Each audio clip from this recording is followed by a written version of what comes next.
시급하고 중요한 과제. 계속해서 산상설교를 말씀드리고 있습니다. 예수님은 제자들을 향하여, 우리를 향하여 너희는 세상의 빛이고 세상의 소금이라고 말씀하셨습니다. 교회의 빛, 교회의 소금이 아니라 세상의 소금이고 세상의 빛이라고 말씀하셨죠. 세상의 소금으로서, 세상의 빛으로서 살아간다는 것은 우리의 착한 행실로서 하나님께 영광을 돌리는 것이라고 말씀을 드렸습니다. 그렇다면 착한 행실이 무엇인가? 내가 생각하는 착한 행실이 남이 볼 때 착한 행실이 아닐 수가 있고, 내가 볼 때 착한 행실이 하나님이 보실 때 착한 행실이 아닐 수가 있는 것이죠. 우리의 착한 행실로 하나님 앞에 영광을 돌려야 되는데, 그 착한 행실은 서기관과 바리새인들보다 더 나은 의로서 살아가는 삶을 이야기하고 있습니다. 서기관과 바리새인들은 하나님의 율법을 문자대로 철저하게 지키려고 했던 사람들입니다. 그런데 그렇게 하나님의 율법을 문자 그대로 철저하게, 오히려 그 이상으로 지키려고 했던 서기관과 바리새인들보다 더 나은 의로서 우리는 하나님을 섬겨야지, 그런 착한 삶으로서 하나님께 영광을 돌릴 수 있다는 것이죠. 바로 그 실례가 오늘 말씀입니다. 무엇이 서기관과 바리새인보다 더 나은 의인가? 어떤 행실이 착한 행실로서 하나님 앞에 영광을 돌리는 행실인가? 그 첫 번째 실례가 바로 오늘 육계명에 대한 예수님의 말씀인 것입니다. 오늘 본문 말씀 한번 21절 말씀 한번 보겠습니다. 옛사람에게 말한 바 살인하지 말라. 누구든지 살인하면 심판을 받게 되리라 하였다는 것을 너희가 들었으나. 이렇게 주님이 말씀을 시작하십니다. 6번째 계명이죠. 살인하지 말라는 10계명입니다. 10계명에서는 그냥 그렇게 끝납니다. 살인하지 말지니, 그렇게 끝이 납니다. 거기에 대한 해석이 이제 서기관들이나 바리새인들에게 이제 주어진 것이고, 그들이 이제 백성들을 가르치게 된 것이죠. 살인하는 자는 심판을 받으니 너희는 살인하지 말라. 이것이 바로 서기관과 바리새인들의 가르침인 것입니다. 물론 그 정도만 해도 훌륭하죠. 지금은 뭐 자기 기분이 안 좋다, 혹은 자기의 어떤 삶이 어렵다, 이런저런 말도 안 되는 이유와 핑계로 정말 한 번도 보지도 못했던 사람도 그렇게 쉽게 죽이는 그런 시대가 되었지만, 그러나 그런 시대를 생각할 때 단지 사람의 생명을 죽이지 않는 살인, 그것만 하지 않아도 어떻게 보면 훌륭하다 생각을 할 수가 있습니다. 그러나 주님의 관점은 다릅니다. 단지 살인하지 말라, 그것이 예수님께는 중요하지 않았습니다. 물론 중요하셨겠지만 그것보다 더 중요한 것이 있었던 것이죠. 살인을 하면 내가 심판을 받는다, 내가 심판을 받기 때문에 살인하지 말라, 그것보다 더 중요한 것이 있다는 것입니다. 주님은 이어서 이렇게 말씀하십니다. 이어지는 말씀 보겠습니다. 나는 너희에게 이르노니, 누구든지 나는 너희에게 이른다고 할 때 그의 말이 권위 있을 수가 없습니다. 그러나 우리 예수님은 하나님이시고 하나님의 아들이시기 때문에 예수님이 나는 너희에게 말한다, 이 말씀만큼 권위 있는 말씀은 없는 것이죠. 나는 너희에게 이른다. 너희는 지금까지 무엇을 들었는가? 살인하지 말라. 살인하면 심판을 받는다는 말을 듣고 살았다. 그러나 나는 너희에게 말한다. 그렇게 말씀하십니다. 그러면서 주님이 하신 말씀이 무엇인가? 형제에게 노하는 자마다 심판을 받게 될 것이다. 살인하는 자가 심판을 받을 것이라고 가르침을 받았는데, 형제에게 노하는 자마다 심판을 받을 것이다. 노하는 자마다, 예외 없이 어떤 사람이라 할지라도 형제에게 노하는 자마다 심판을 받는다는 것은, 이것은 형제를 향하여 노하는 것은 살인과 똑같다, 그런 말씀인 것이죠. 살인하는 자가 심판을 받는다고 말씀하셨는데, 형제를 향하여 노하는 자마다 심판을 받는다는 것은 바로 형제를 향하여 분노하고 증오하는 것조차도 하나님이 보시기에는 살인이다. 그런데 여기서 노한다는 이 말씀은 1차적으로는 표현된 노가 아닙니다. 다시 말씀드리면 표출된 노가 아니라는 것이죠. 다른 사람을 향하여 나의 분노, 다른 사람을 향하여 나의 증오를 표출한 노가 아니라 내 안에 형제들을 향한 증오, 형제들을 향한 미움, 형제들을 향한 분노가 내 안에 있을 때 이미 그 자체가 살인이라는 것이죠. 물론 우리는 내 감정을 절제한 것에 대해서 만족할 때가 있습니다.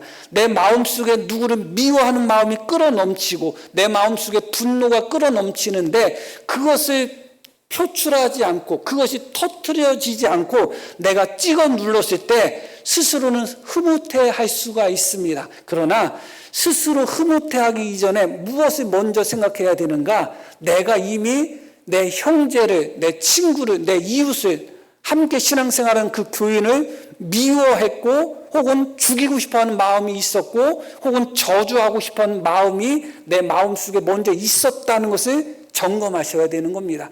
그것을 표출하지 않은 것 칭찬할 만하지만 그 마음을 이미 품었다는 것 자체가 하나님이 보시기에는 이미 살인이다. 내 마음속에 분노를 품고 내 마음속에 노여움과 증오를 품고 마음속에 형제를 향하여 저주하는 마음, 형제를 향하여 악한 마음을 품었다면 그것이 겉으로 표출되지 않았다 할지라도 이미 그 자체가 살인이다. 그렇게 생각해 보셨나요? 이미 우리는 하나님의 말씀을 몇 번 읽었습니다. 이 말씀을 모르는 사람이 없습니다. 그럼에도 불구하고 형제를 향하여 우리가 마음속에 노를 품은 것조차도 이것을 하나님은 살인이라고 하시는데 과연 우리가 그렇게 생각했는가를 생각해 보면 그렇지 못한 경우가 참 많이 있는 것이죠. 계속 그 말씀을 보겠습니다. 22절. 형제를 대하여 라가라 하는 자는, 이 라가는 여러 가지로 번역될 수가 있는데 한마디로 이야기하면 골빈 인간, 그런 뜻입니다. 골빈 인간. 저거 아주 골빈 인간이 아주 대가리에 든 게 없는 인간이야. 그런 표현이에요. 아주 경멸하는 표현이죠. 그러니까 이것은 결국은 그 사람 마음속에 있는 노가 입술로 표현되는 것입니다. 사람이 노를 발할 때 부드럽게 말하는 사람은 거의 없어요. 부드럽게 말하는 사람의 노는 정말 노라고 할 수가 없이 정말 훌륭한 것이죠. 그런데 대부분 사람들은 화가 나고 노가 나면 입에 담을 수 없는 말을 내뱉죠. 이 바보 등신 더 가다가는 이게 수위가 높아질까 봐 여기서 멈추는 거예요. 상대방에 대한 모욕, 상대방에 대한 무시, 모멸 그런 것들이 이 말을 통해서 분노했을 때 말을 통해서 나오게 되는 것입니다. 그것이 바로 라가라는 단어입니다. 이어지는 말씀도 계속 보면 계속 볼게요. 미련한 놈이라 하는 자는 지옥불에 들어가게 되리라. 이렇게 말씀이 이어집니다. 형제를 향하여 마음속에 분노를 품는다 할지라도 이미 살인이다. 마음속의 분노가 입술로 표현돼서 이 골빈 인간, 이 돌머리, 이 미련한 인간, 이 바보 천치 그런 식으로 그것이 표현될 때 그것은 이미 하나님이 보시기에는 살인이다. 한동안 지금도 마찬가지로 유지되고 있는데 선풀하기 운동이 있었어요. 그 보이지 않는 익명성 속에서 뉴스의 기사나 그런 것에 사람들이 이제 거기에 이제 댓글을 다는데 좋은 댓글이 있어요? 거의 좋은 댓글이 없습니다. 그래서 그런 댓글들이 너무너무 잔인하기 때문에 그런 댓글에 의해서 상처받고 댓글에 의해서 막 자살까지 하고 막 그런 사람들이 있죠. 그래서 지금 인터넷 그런 그 포털 사이트 뉴스 기사들을 검색해 보면 사회면이나 정치면 그런 면은 댓글을 달 수 있는 그런 부분이 있습니다. 그러나 연애면, 연애나 스포츠 면에는 댓글을 달 수 있지 못하게 돼 있어요. 거의 그것이 이제 사회면으로 옮겨오면 댓글을 달 수 있지만 연애면이나 혹은 스푸춘 면에 그것이 올라올 때는 댓글을 달지 못하게 되어 있습니다. 왜냐하면 많은 연예인들이, 많은 스포츠인들이 그 댓글에 상처받아서 자살한 사람들이 참 많았습니다. 그렇기 때문에 그런 게 이제 정책이 만들어진 것이죠. 실제로 우리는 그렇게 이야기하잖아요. 꼭 사람이 칼로 사람을 죽이는 것뿐만 아니라 말로써도 사람을 죽인다고 말을 하잖아요. 이미 우리는 그렇게 이야기하고 있습니다. 그런데 너무도 놀랍게도 이미 2000년 전에 예수님께서 이미 말씀하신 겁니다.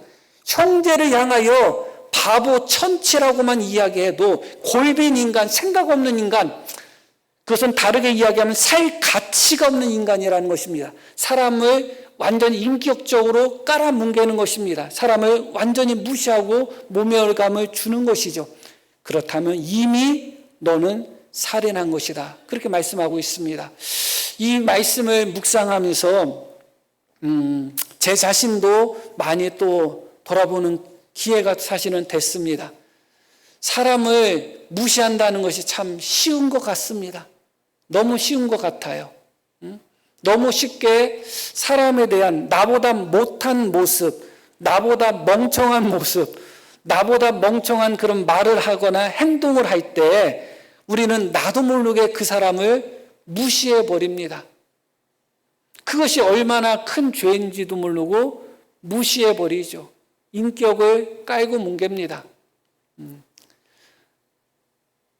물론 상대방은 그것에 대하여 많은 아픔과 상처를 받겠죠. 그러나 말하는 사람 입장에서는 그것을 전혀 느끼지 못하고 지나갈 때가 참 많습니다. 제 아내도 제 아내도 그것이 뿌리 깊게 있는 것 같아요. 사람을 무시하는 표현, 나도 모르게 비웃는 표현들, 멸시하고 욕하는 그런 모습들, 결국은 그것들이 주님이 보시기에는 살인이라는 것입니다. 우리가 그것을 인정하셔야 되는 겁니다. 사람을 칼로 죽인 것만 살인이 아니라 내가 누군가를 향하여 내 마음속에 노를 품는 것조차, 누군가를 향하여 증오를 품는 것조차도 하나님은 이미 살인으로 말씀하고 계신다는 겁니다. 누군가를 향하여 내 분노를 입으로 표현할 때 그를 향하여 저주하거나 그를 향하여 욕을 하거나 그를 무시하거나 그에게 모욕을 주는 것 자체도 하나님은 이미 살인이라고 합니다. 우리의 싸움에서 욕이 빠지나요? 싸움에서는 욕이 빠지지 않습니다. 싸움에는 분노가 표출되는 것이고 분노가 표출됐을 때는 우리 입에는 입에 담을 수 없는 욕들이 표현되고 있는 것입니다. 칼은 안 들었지만 주님이 보시기에는 똑같은 살인의 모습이다. 그것이 오늘 성경이 우리에게 주는 교훈인 것이죠. 그렇기 때문에 주님이 이어서 이렇게 말씀하십니다. 23절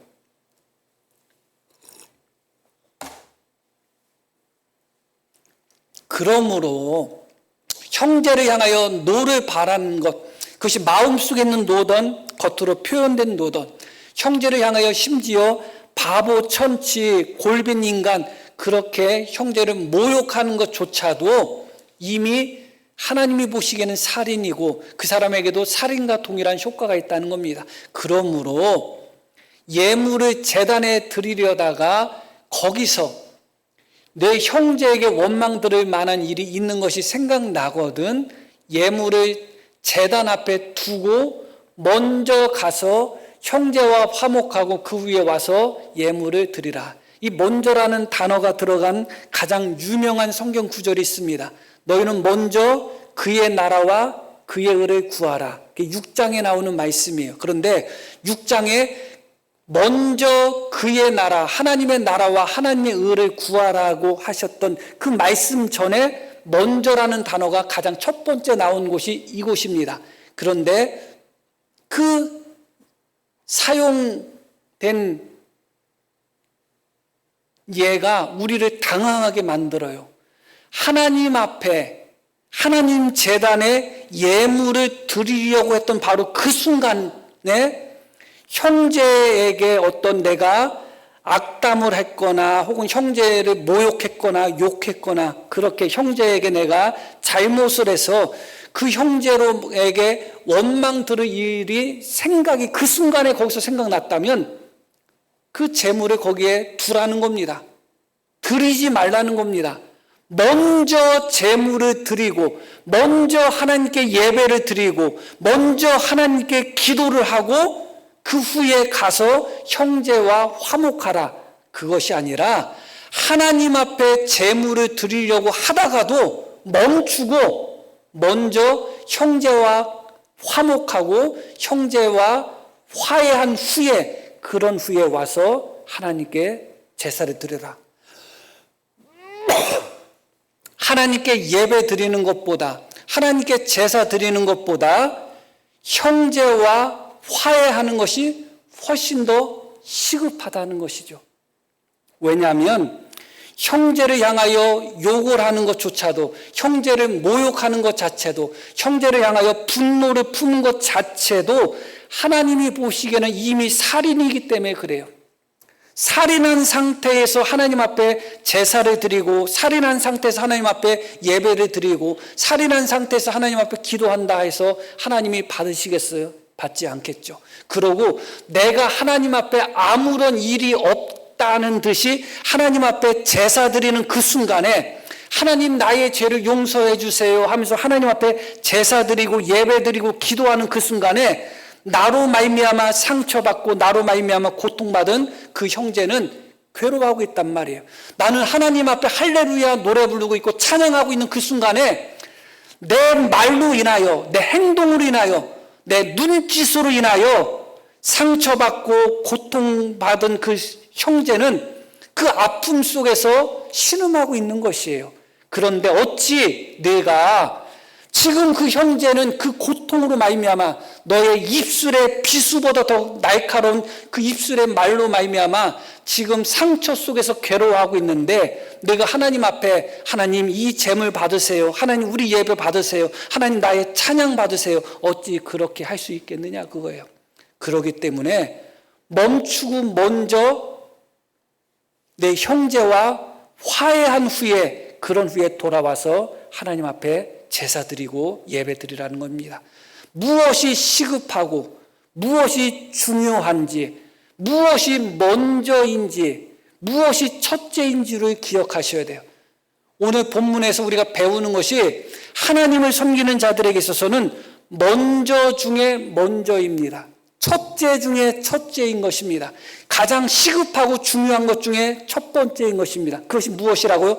내가 누구에게 잘못을 한 것으로 인하여 그 사람이 나를 원망하는 상태에 있을 때 그 사람과 화해하는 것. 내가 잘못했어. 내가 잘못했어. 마음 풀어. 나를 용서해줘. 그렇게 그 사람과 화해하고 화목하는 것이 가장 첫 번째 성도들에게 주어진 과제고 숙제다, 그것이죠. 그렇게 우리는 해야 되는 것입니다. 무엇이 먼저인지를 다시 한번 기억하셔야 돼요. 그 순서를 바꾸면 안 되는 겁니다. 하나님을 잘 섬기기 위해서, 보다 하나님께 예배를 잘 드리기 위하여 먼저 감당해야 되는 숙제가 우리에게 분명히 있다는 것입니다. 여기까지는 말씀이 형제라고 말씀이 이어지고 있습니다. 그런 후에 이제 25절 말씀을 보겠습니다. 너를 고발하는 자와 함께 길에 있을 때에, 그렇게 말씀이 이어지고 있습니다. 이 말씀을 꼭 연결해서, 앞절하고 연결해서 굳이 이해할 필요는 없지만 연결해서도 얼마든지 이해가 가능하기 때문에 이렇게 말씀을 드립니다. 너를 고발하는 자라는 것은, 다른 말로 하면 이 단어는 너를 대적하는 자, 그런 의미입니다. 당연히 나를 고발하는 사람은 나를 대적하는 사람이겠죠. 처음에 시작하는 말씀에서 주님은 형제라고 말씀하셨습니다. 내 형제를 향하여 분노하고 내 형제를 향하여 욕을 하는 자, 그는 이미 하나님의 심판을 받을 수밖에 없다고 말씀하셨습니다.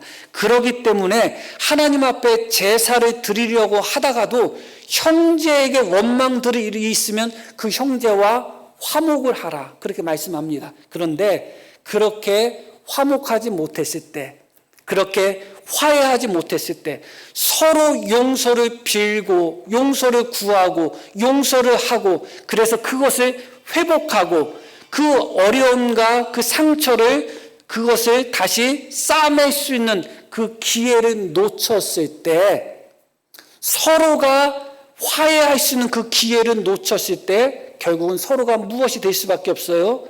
형제가 고발하는 자가 될 수밖에 없는 거예요. 형제였다가 대적하는 자가 될 수밖에 없어요. 우리가 뉴스를 보면, 뉴스뿐만 아니라 우리의 주변도 보면 가족끼리 원수가 되는 가족들 많죠? 가족조차도 원수가 돼요. 가장 친한 친구들, 우리는 삼총사야 해놓고 원수가 되는 친구들이 있어요. 왜 그럴까요?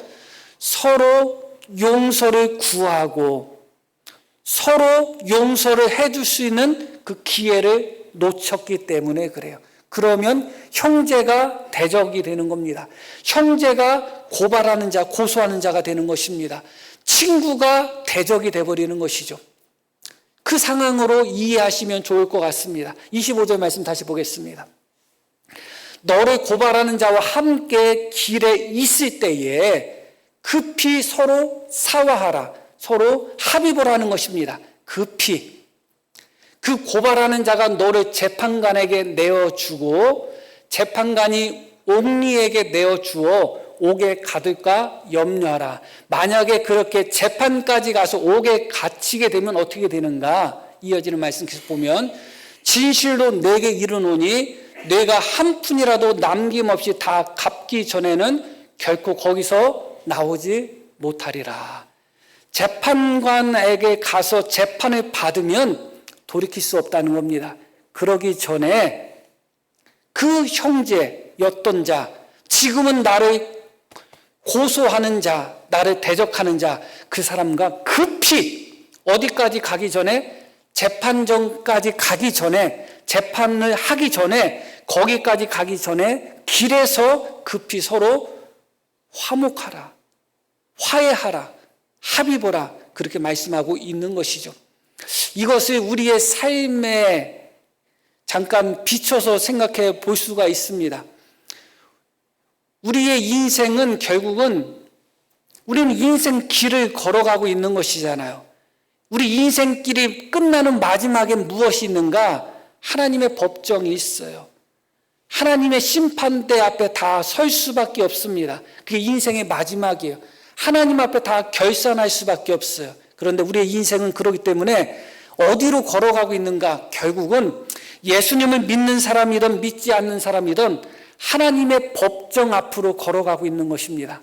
그런데 우리가 이 땅을 살면서 나를 서운하게 하고 나에게 상처를 주고 나에게 고통을 가하고 나에게 해서는 안 되는 말을 해서 나에게 큰 쓰라린 아픔을 준 사람들이 많이 있습니다.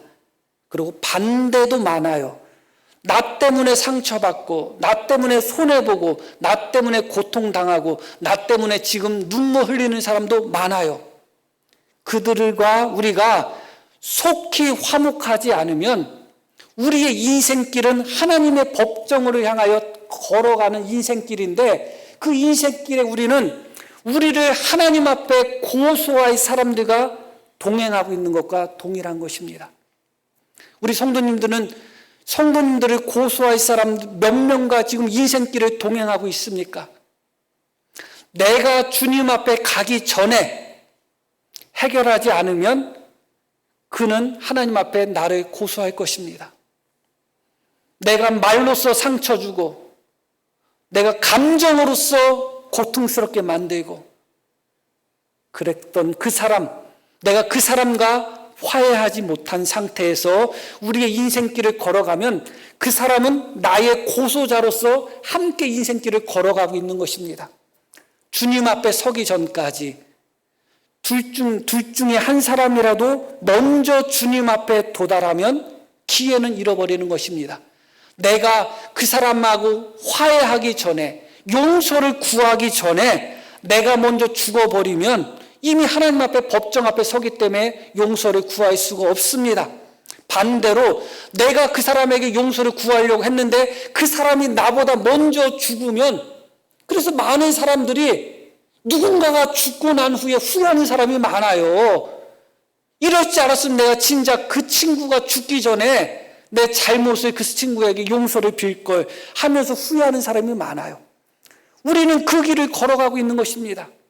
하나님 법정 앞에 서는 그 길을 나가 누군가를 고소하는 사람으로 걸어가고 있고 누군가는 나를 고소하는 사람으로 걸어가고 있습니다.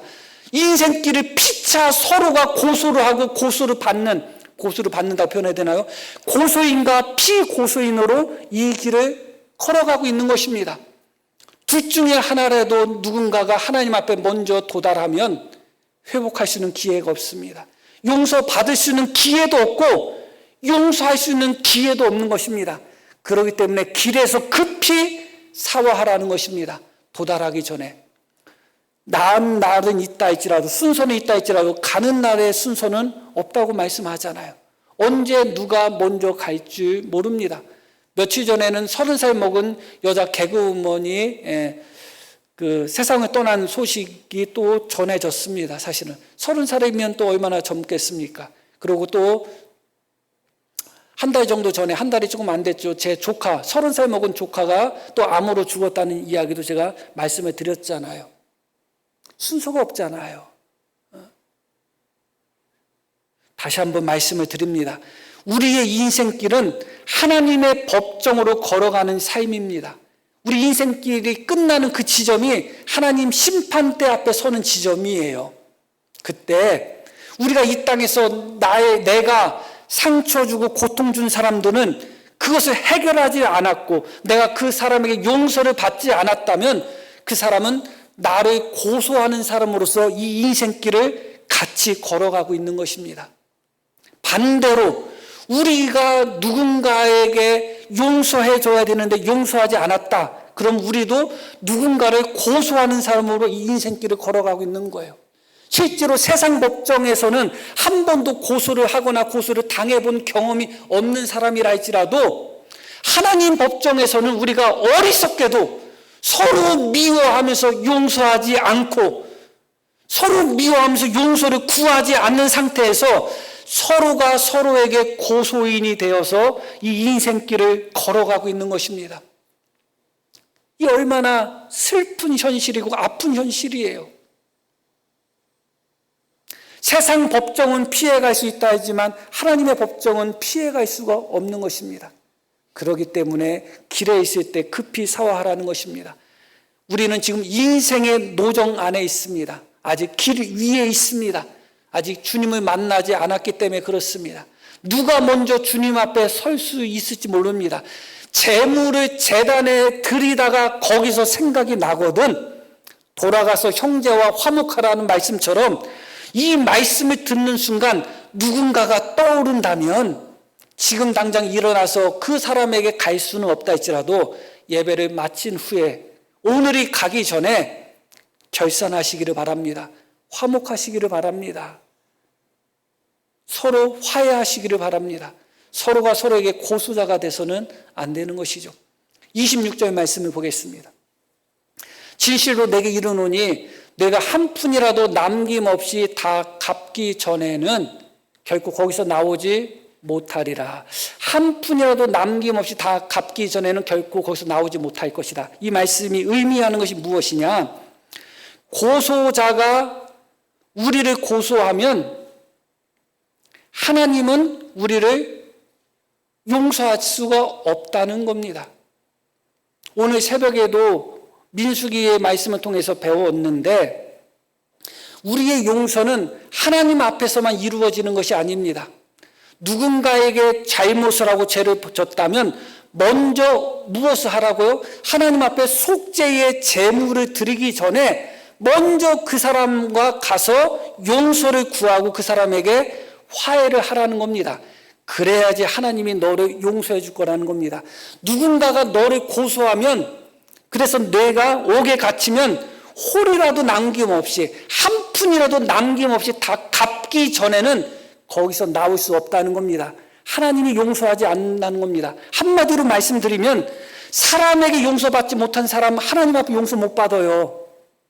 그게 성경이 우리에게 가르쳐주는 진리입니다. 내가 누군가에게 잘못해놓고 그 사람에게는 입 싹 닫고 하나님 앞에만 하나님 내가 아무개에게 잘못했습니다. 하나님이 나를 용서해 줄까요? 절대 그렇지 않습니다. 사람에게 용서받지 못한 사람 하나님께 용서받지 못해요. 그건 성경이 우리에게 가르쳐주는 진리라는 것을 기억하셔야 되는 겁니다. 하나님께 용서받고자 원하는 사람은 어떻게 하셔야 돼요? 사람에게 용서를 받아야 돼요. 그렇기 때문에 용서받기 위해서 어떻게 해야 돼요? 그 사람에게 용서를 구해야 됩니다. 그래서 예수님을 믿는 사람이 누군가에게 용서를 구하는 것은 예수님을 믿는 사람의 첫 번째 책무이고 의무이고 책임이다 하는 것을 기억하셔야 돼요. 무엇보다 시급하고 무엇보다 중요한 과제는 우리가 누군가에게 잘못했을 때 그 사람에게 용서를 구하는 겁니다. 용서 구하는 것이 참 쉬운 것처럼 보여도 어렵죠. 마태복음 6장 말씀을 보겠습니다. 너희가 사람의 잘못을 용서하면 너희 하늘 아버지께서도 너희 잘못을 용서하시려니와 너희가 사람의 잘못을 용서하지 아니하면 너희 아버지께서도 너희 잘못을 용서하지 아니하시리라. 이 말씀은 우리가 하나님 앞에 용서받을 두 번째 조건을 이야기합니다. 오늘 본문에서 결론을 맺을 수 없기 때문에 이 말씀이 이어지는 겁니다. 하나님 앞에 용서받을 첫 번째 조건은 내가 사람에게 용서를 받아야 돼요. 내가 잘못한 사람에게 용서받지 않으면 하나님께 용서받지 못해요. 그리고 두 번째 조건이 뭔지 알아요? 내가 나에게 잘못한 사람을 용서해 줘야지 하나님이 나를 용서해 주는 거예요. 다시 이 말씀 보겠습니다. 너희가 사람의 잘못을 용서하지 아니하면 너희 아버지께서도 너희 잘못을 용서하지 아니하시리라. 그러니까 결국은 우리는 용서가 너무 쉽게 이루어지는 것처럼 생각하죠. 예수님이 우리를 위해 대신 돌아가셨으니 우리의 죄는 다 용서받았어. 물론 맞는 말씀이에요. 그러나 거기서 우리가 기억해야 되는 전제가 있어요. 그것은 무엇이냐? 내가 잘못한 그 사람에게 용서를 구해서 내가 하나님 앞에 그 사람에게 용서를 받아야 돼요. 그래야지 하나님이 그를 용서해 줄 수가 있는 거예요. 물론 용서를 구했는데도 용서 안 해줬다. 그럼 용서 안 한 사람의 책임이죠. 또 하나는 무엇이라고요? 내가 나에게 잘못한 사람을 내가 용서해 주어야지 하나님이 나의 죄를 용서한다는 거예요. 그럼 다시 말씀드리면 이렇게 되는 겁니다. 사람의 잘못을 용서해 주지 않으면 그 사람은 하나님께 용서받지 못합니다. 그리고 사람에게 자기가 용서받지 못하면 용서받지 못한 사람도 하나님이 그를 용서하지 않습니다. 이거는 성경이 우리에게 분명히 가르쳐주는 진리예요. 내가 용서를 받지 못해도 하나님께 용서받지 못해요. 구하지 않아도. 반대로 내가 누군가를 용서하지 않아도 하나님께 용서받지 못해요. 그게 성경이 분명히 우리에게 말씀해주고 있는 진리고 교훈인 겁니다. 그래서 예수님이 누가복음 17장, 마가복음 11장을 보겠습니다. 이렇게 말씀하시잖아요. 서서 기도할 때에 아무에게나 혐의가 있거든 용서하라. 기도할 때에 아무에게나 혐의가 있거든 용서하라. 그리하여야 하늘에 계신 너희 아버지께서도 너희 허물을 사하여 주실 것이다. 내가 용서해야지 용서를 받을 거라는 겁니다. 다르게 해석할 필요 없습니다. 또 누가복음 말씀도 보겠습니다. 너희는 스스로 조심하라. 만일 내 형제가 죄를 범하거든 경고하고 회개하거든 용서하라. 만일 하루에 7번이라도 내게 죄를 짓고 7번 내게 돌아와 내가 회개하노라 하거든 너는 용서하라 하시더라. 하루에 7번이라도 너에게 죄를 짓고 7번이라도 와서 내가 잘못했어 하면 어떻게 하라고요? 용서하라는 겁니다. 토로 다니지 말라는 겁니다. 용서하라. 그 말씀을 듣고 베드로가 어떤 반응을 보였는지 사도들이 주께 여짜오되 우리에게 믿음을 더하소서. 우리에게 믿음을 더하라는 거 뭐예요? 너무 어렵다는 거죠.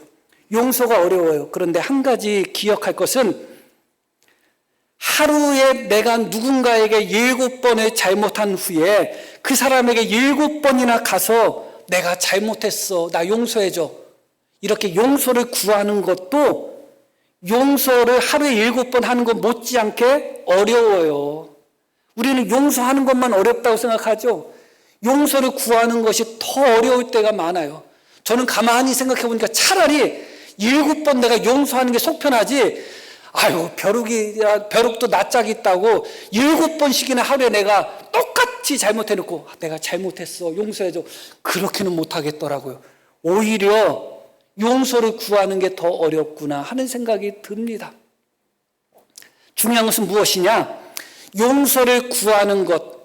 그래서 용서받는 것과 내가 누군가를 용서해 주는 것이 하나님 앞에 우리 죄를 용서받는 것과 직접적으로 연결이 된다는 것이 중요한 것입니다. 그렇기 때문에 예수님은 하루에 7번이라도 내가 잘못했다 하면 용서하라고 하신 겁니다. 그때 사도의 반응이 무엇이라고요? 우리에게 믿음을 더하라는 겁니다. 그런데 마태복음 18장에는 이렇게 말씀이 나오잖아요. 18장 보면 그때 베드로가 나와 이르되 주여 형제가 내게 죄를 범하면 몇 번이나 용서하여 주리까? 7번까지 하오리까? 예수님의 말씀을 잘 들은 것처럼 보여요. 근데 예수님이 말씀하시죠. 예수께서 이르시되 내게 이르노니 7번뿐만 아니라 70번을 7번까지 할지니라. 말도 안 되는 말씀하잖아요. 왜 그럴까요? 하루에 70번씩 7번, 490번이죠. 그렇게라도 용서하라는 겁니다. 왜냐하면 내가 누군가의 죄를 용서하지 않으면 하나님 앞에 용서를 받을 수가 없기 때문에 그래요. 이어지는 말씀도 마태복음 18장 계속 보겠습니다. 이것은 무슨 비유냐? 1만 달란트 빚진 종에 대한 비유입니다. 1만 달란트, 한 달란트가 금 34kg입니다. 한 달란트가 금 34kg인데 곱하기 1만 해보세요. 이건 우리가 산수할 수 있는 정도의 그런 금액이 아니에요. 엄청난 금액을 주인에게 빚을 졌습니다. 1만 달란트. 그런데 주인이 그 사람을 끌어다가 갚으라 했더니 갚을 게 없는 거예요. 주인이 불쌍해서 어떻게 했어요? 다 탕감해줬습니다. 그런데 그 사람이 자기 동료, 자기에게 100데나리온 빚진 사람을 붙듭니다. 100데나리온은 노동자가 100일 동안 벌을 품삯이니까 한 4달치 월급이다. 그렇게 생각하면 되겠어요. 1만 달란트에 비하면 보잘것없는 금액이죠. 그 동료에게 100데나리온 갚어 했더니 그 동료가 아우 내가 갚을게 나 좀 봐줘 했더니 어떻게 했느냐? 불쌍히 여기지 않고 용서하지 않고 이 사람이 어떻게 했어요? 그 100데나리온 빚진 사람을 감옥에 가둬버렸어요. 그랬더니 그 사람은 갇혔죠. 그 사실을 주인이 알고 이렇게 이야기하는 겁니다. 내가 너를 불쌍히 여긴과 같이 너도 내 동료를 불쌍히 여김이 마땅하지 아니하냐 하고 주인이 노하여 그 빚을 다 갚도록 그를 옥졸들에게 넘기니라. 결국은 어떻게 된 거예요? 1만 달란트를 다 탕감받았던 종도 감옥에 갇히게 되었어요. 왜 갇히게 되었죠? 자기에게 빚진 사람을 용서하지 않아서 탕감하지 않고 그를 가둬버렸더니 본인도 갇히는 신세가 됐어요. 자, 이것을 결론적으로 오늘 말씀과 연결해서 제가 살펴보겠습니다. 다시 25절 말씀 본문으로 돌아오겠습니다. 너를 고발하는 자와 함께 길에 있을 때 급히 사화하라. 그 고발하는 자가 너를 재판관에게 내어주고 재판관이 옥리에게 내어주어 옥에 가둘까 염려하라. 만약에 우리 성도님들이 고발하는 사람이라고 생각해 보시기를 바랍니다. 성도님들이 끝까지 용서하지 않고 누군가를 고소했어요. 그럼 그 사람은 하나님의 법정에서 어떻게 된다고요? 갇혀버립니다. 심판을 받아요. 오늘 말씀에서는 여기서 끝나잖아요. 그러나 1만 달란트 비유를 연결해서 이해하면 어떻게 될까요? 그러면 그 재판관에게 하나님 앞에 고소한 그 사람은 형제를 용서하지 않고 끝까지 고소한 그 사람은 괜찮나요? 결국은 그 사람은 하나님 앞에 용서받은 사람으로서 형제를 용서하지 않았기 때문에 1만 달란트 빚진 종처럼 그도 감옥에 갇히는 거예요. 다시 말씀드리면 하나님 법정에서는 어떤 일이 벌어지는지 알아요? 고소인과 피고소인이 다 하나님 법정에서는 다 죄인으로 갇힐 수밖에 없어요. 세상 법정은 고소인과 피고소인이 있으면 피고소인만 그 법의 심판을 받지만 세상 법정이 그래요. 그러나 하나님 법정은 예수님을 믿는 사람은 하나님께 용서받은 사람으로서 용서할 의무가 있거든요. 그런데 용서할 의무를 가진 자가 용서하지 않으면 예수님을 믿는 사람들은 용서하지 않은 죄를 범하는 겁니다. 그러니까 고소인은 하나님 앞에서는 용서하지 않은 죄를 범한 자가 되는 거예요. 그리고 피고소인은 하나님 앞에서는 용서를 구하지 않은 자의 죄를 범하게 되는 것입니다. 내가 누군가에게 죄를 용서를 구하지 않는 것도 죄고 누군가의 죄를 용서하지 않는 것도 죄입니다. 그래서 누군가의 죄를 끝까지 용서하지 않고 끝까지 내가 앙심을 품은 상태에서 하나님 나라에 갔다. 그러면 나는 고소인으로 생각이 들지만 사실은 하나님 법정에서는 용서하지 않은 자로서 피고인으로 설 수밖에 없는 겁니다. 왜 서로가 서로를 미워하고 용서하지 못하고 왜 서로가 서로에게 고소인이 돼서 주님 앞에 서려고 합니까? 그러면 고소인도 주님의 심판을 받을 수밖에 없고 피고소인도 주님의 심판을 받을 수밖에 없어요.